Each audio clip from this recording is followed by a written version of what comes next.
am here to go over my 5-star books for the Witchathon Readathon. There is a prompt on the Goddess board that is Goddess 5-star. I'm just going to go through some of the 5 stars I have listed on my Goodreads. If you want a complete list of these books, and if you want to know more about these books, I'll go over as much as I can, but I'm not going to give like detailed synopsis of each book because we'll be here forever if I did that. But I'm just going to go over some books real quick and just to give you an idea of what to use for that prompt. The first being The Blue Bloods by Melissa Dela Cruz. You can use this entire series as a 5-star read, even though I don't believe all the books were 5 stars for me. I know the first book for sure is definitely a 5 stars, but this is a YA vampire series that sets in New York City and follows a group of teenagers as they come into their vampiric power, and it has ties back to the Mayflower and things like that, and pulling in into like angels and stuff as well in later series. So if that's something like you would like a paranormal type of book as well, there is some romance between 2 characters, so it kind of encompasses a lot of the prompts that it could also double with.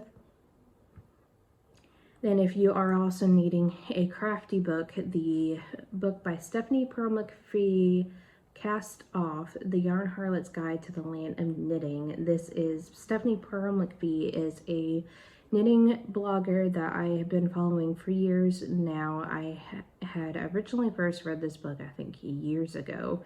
It was a copy that my sister had read, and this is definitely, if you are into knitting and you want more of like a nonfiction kind of memoir type of thing, this is, her books are really great. She's a really humorous writer.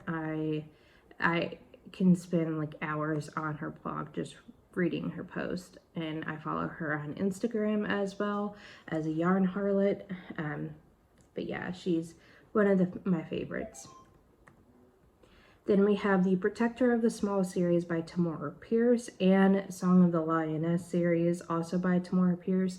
Protector of the Small follows a young girl as she switches places with her twin brother, so she can go to school to become a knight and he can become a mage, I believe, or study magic. This was the Protector of the Small was the first series that I got into fantasy at a young age, and I credit Tamora Pierce to getting me into the genre to begin with. And Song of a Lioness follows a girl as she becomes a woman knight as well. This Song of the Lioness is a precursor to the Protector of the Small series, so definitely keep that in mind if you are wanting to read it in a good timeline. Song of the Lioness happens before Protector of the Small, because the main character in a Protector of the Small, she looks up to Alana in the Song of the Lioness series. And then we have the Sisterhood of the Traveling Pants by Anne Brashers. This book series is a little dated because of just the way that when it was released, it was like early 2000s, but this is kind of like a comfort read for me. I'm not too sure why it's such a comfort read for me, but it's a contemporary, like, coming of age, following a group of friends who are kind of pretty much like sisters, and they find a pair of jeans that happen to fit all 4 of them, and it just chronicles their like trips being apart over the summers and going into college, and how these pair of pants kind of keep them together. Then we have The Outsiders by S.E. Hinton. This is a classic that I had first read as a required reading, I think in like 8th grade or something like that. But it is definitely one of my favorite classics to read. And if you are in the, I believe it's the Practically Charming Coven, I believe there's a classics prompt, so you can definitely double up for The Outsiders and for that. Then we have Eldest by Christopher Paolini. This is book 2 in the Inheritance Cycle series. So if this book also would fit for the red cover prompt.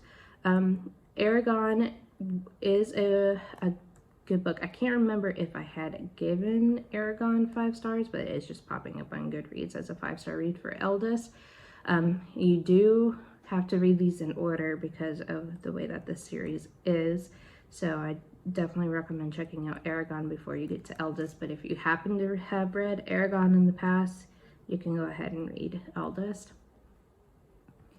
Then there's the Friday Night Knitting Club by Kate Jacobs. This is another comfort read for me. This follows a woman who is trying to be a successful small business owner while being a single mom and having to deal with some health issues that comes up, and it involves her getting her support from her knitting group. Then a book that I read years ago that I don't quite really remember very much about, but I know when I read it at the time it was 5 stars. It's I Wanna Be Your Joey Ramone by Stephanie Kernett. Emily Black's blood, her mother, Louisa, hit the road to follow the incendiary music scene when Emily was 4 months old and never came back. Now Emily's all grown up with a punk band of her own, determined to find the tune that will bring her mother home, because if Louisa really is following the music, shouldn't it lead her right back to Emily? I probably butchered the first part of that, but it's pretty much saying that a girl is getting into a punk band so she can find her mother that had left her as a young child. Then we have City of Bones by Cassandra Clare. It's probably like my favorite out of the series. I definitely love that. Then we have the HP series. Let's see. Then stars. Then there's The Alchemist by Michael Scott, another story that I read way back when. This has been compared to like perfect for fans for The Maze Runner and Percy Jackson. This follows Nicholas Flamel, who was born in Paris on September 28, 1330. Nearly 700 years later, he is acknowledged as the greatest alchemist of his day. It is said that he discovered the secret of eternal life. The records show that he died in 1418, but his tomb is empty. The legend Nicholas Flamel lives, but only because he's been making the elixir of life for centuries. The secret of eternal life is hidden within the book he protects, the Book of Abraham the Mange. It's the most powerful book that has ever existed. In the wrong hands, it will destroy the world. That's exactly what Dr. John Dee plans to do when he steals it. Humankind won't know what's happening until it's too late, and if the prophecy is right, Sophie and Josh Newman are the only ones with the power to save the world as we know it. So it just follows these twins as they help Nicholas Flamel try to pretty much save the world. Then we have The Help by Catherine Stockett, which is a book that is told in the Jim Crow era, following the maids and the woman who helps get their story out. Catching Fire by Suzanne Collins, the second in the Hunger Games series, with if you need a dystopia to read. The Witch's Daughter by Paula Braxton, which was a Someone to Be book club pick for this year, so that will fit a couple of prompts. The True Lives of the Fabulous Killjoys by Gerard Way. This would be a quick graphic novel to read if you are interested in graphic novels. It's definitely one of those ones I really enjoyed. It really reminded me of their last studio album before they went on a big hiatus. Then we have Smoke Gets in Your Eyes and Other Lessons from the Crematory by Caitlin Doherty. This one would also fit for the book with red on the cover or red cover prompt. It just is a memoir of her time being when she first got into being a mortician. So it was definitely a really interesting read. And we have Chilling Adventures of Sabrina by Roberto Guerra Sacasa, which is what the TV show is based off of. House of Earth and Blood by Sarah J. Maas, which is an urban fantasy that involves a lot of paranormal creatures, so you could use that for other prompts for the other teams. The Woman in Cabin 10 by Ruth Ware, if you need a mystery thriller. This follows a woman who is trying to solve a murder that happened on a cruise. Warcross by Marie Lu is a futuristic dystopian that involves a lot of like video game references. It's been compared a lot to Ready Player One kind of style, with the AI and just immersive like VR reality. And yeah, there's quite a few many more, but those are just kind of a handful that you can find.